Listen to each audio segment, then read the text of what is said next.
an airport to get close as they could to Japan. Well, during that time, the first offensive of the big war was the Battle of Midway, which our company right away was involved in that. We set up camp. Midway was probably an island in the Pacific, probably about 3/4 of a mile long, 2 blocks wide, right at sea level. You could take your hand, you could go like this, and water would come up.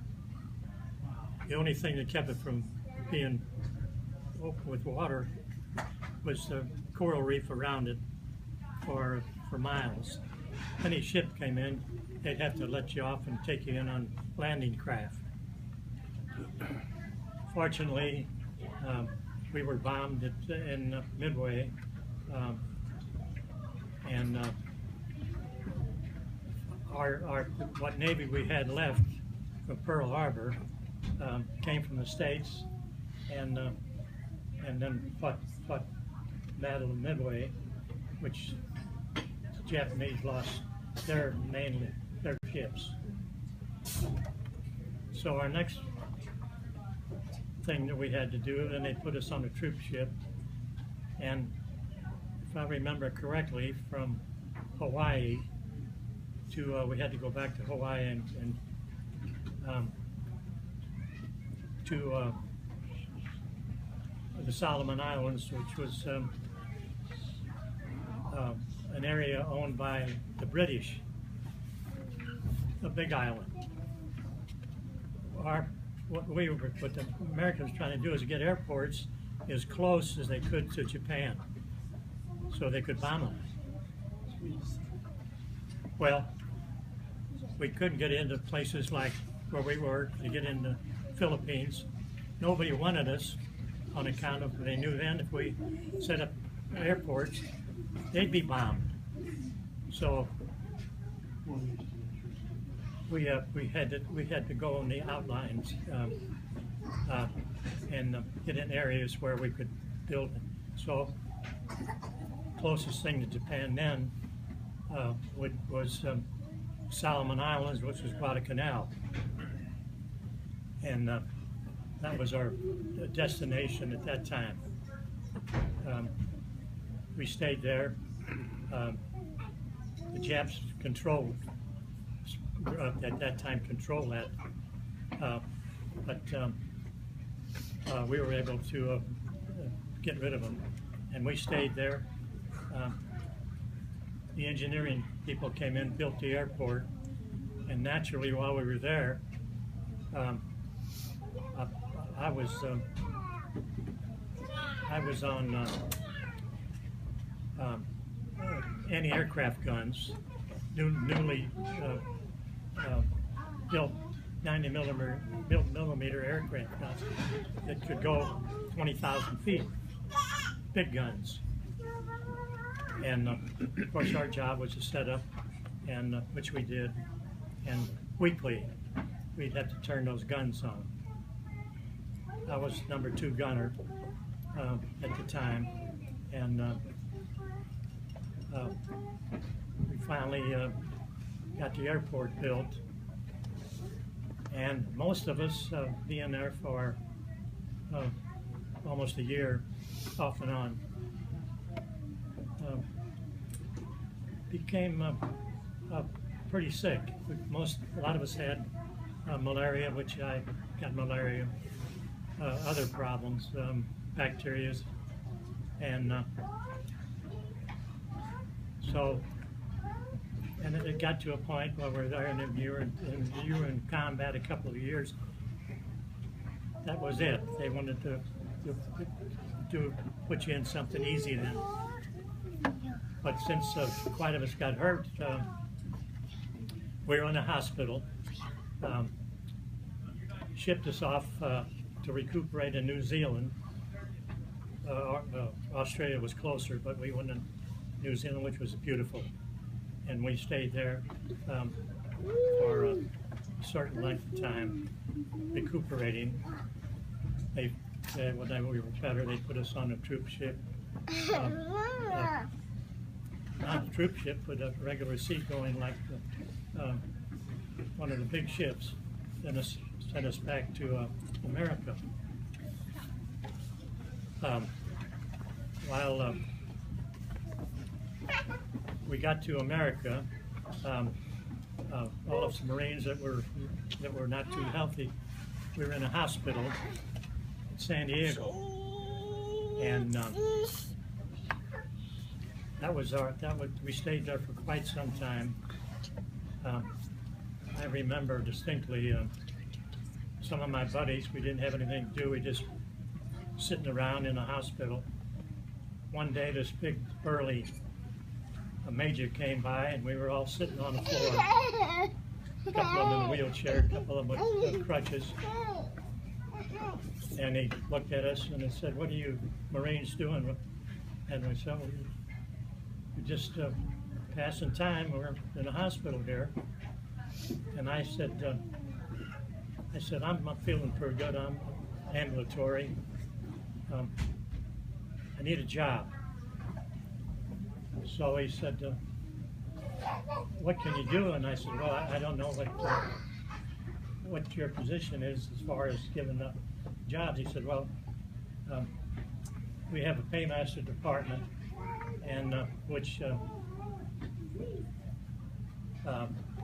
every month you'd pay the Marines whatever money they wanted. That was, and the Marines that we paid were all back from overseas, sick.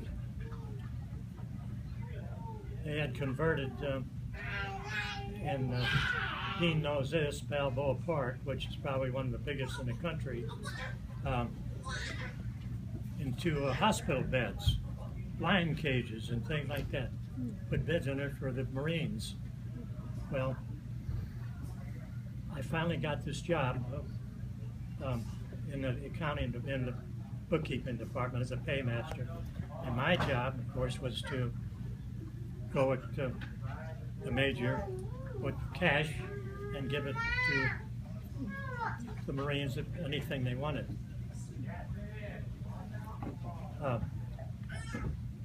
It got to a point where being in the paymaster department, you could get a lot of perks, especially from like the commissary department, food, liquor, things like that. Now you're speaking. So that started to really interest me. So a friend of mine was in a commissary department, a sergeant, and we got to be pretty good friends.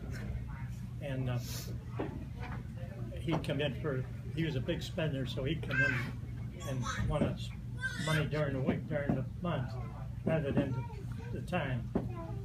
So I said, one day I said, "Let's get together." I said, "What do you got? Let's do a little horse trading." So we got to a point there where I was getting steaks and things like that, and he was getting special money. So it was all honest to a point. So one day I got to be real good friends with my boss, the major, and I said, I was a captain. I said, "Captain," I said, "I got a couple of steaks here, but I don't know." He said, "Where'd you get them?" I said, "Well, it was a grocery store down the corner." I picked them up. And I said, I don't know I don't know where we can cook them up. And he didn't answer me for a while, and he said, "Well, I'm my wife, I got a house, and I think we'll do that." And I said, "And also, by the way, I got a bottle of 1843 whiskey. Can I bring that along?" He said, "Well, by all means." Well,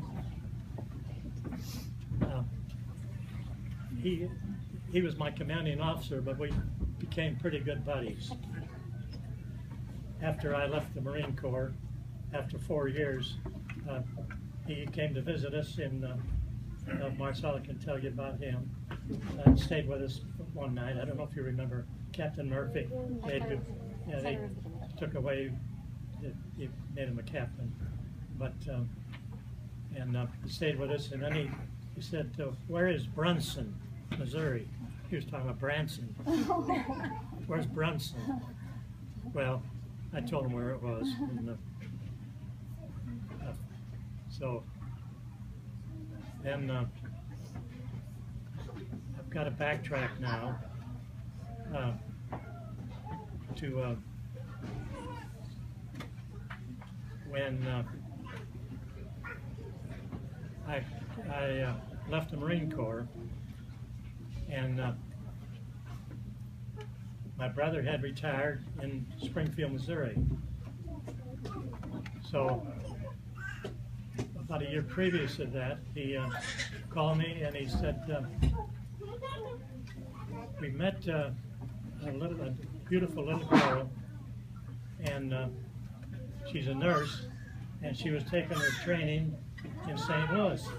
He said, when you come home from furlough, I want you to meet her. And I said, well, if you don't mind, I already got it set up. I got a couple of girlfriends that I promised that I'd So I went home, and I never did meet Marcella.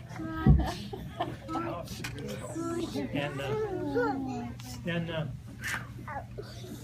sometime later, I left the Marine Corps in December, like when I went in for 4 years. So my brother had retired in Springfield. So he said, I went down, this was, remember, it was first part of December, quail season started. And so I went purposely to go hunting, and he said, I want you to meet the Savage family. And I said, that's great, I'd like to. So they invited us to dinner, and little darling was there, and I was impressed with her, but I don't think she was impressed too much with me. On blind date At the time. You told me you were This was in first part of January. Well, I don't know if they did much correspondence. I know I came down to visit her 2 or 3 times. And I visited one time in Topeka, Kansas, where she went up to study, went in to compete. And I think there was, I think you were studying neuropsychiatric training. Yeah. What is that? Neuropsychiatric. Yeah. I was wondering why she was always trying neuropsycho what? Oh well. 68 years worth, it's worked out well, huh? Anyhow, it took me about 8 or 9 months to talk her into it. And at that pretend, I had engaged. I had come out of the Marine Corps with my life savings about $3,000. I spent $1,000 horsing around before I went to work, and another $1,000 I bought her engagement ring. So I was just almost flat broke. She still got that ring. Where is it? Wish you could get that for $1,000 now, huh? Yeah. It's a carat diamond. I know. Give me $1,000 for it. So I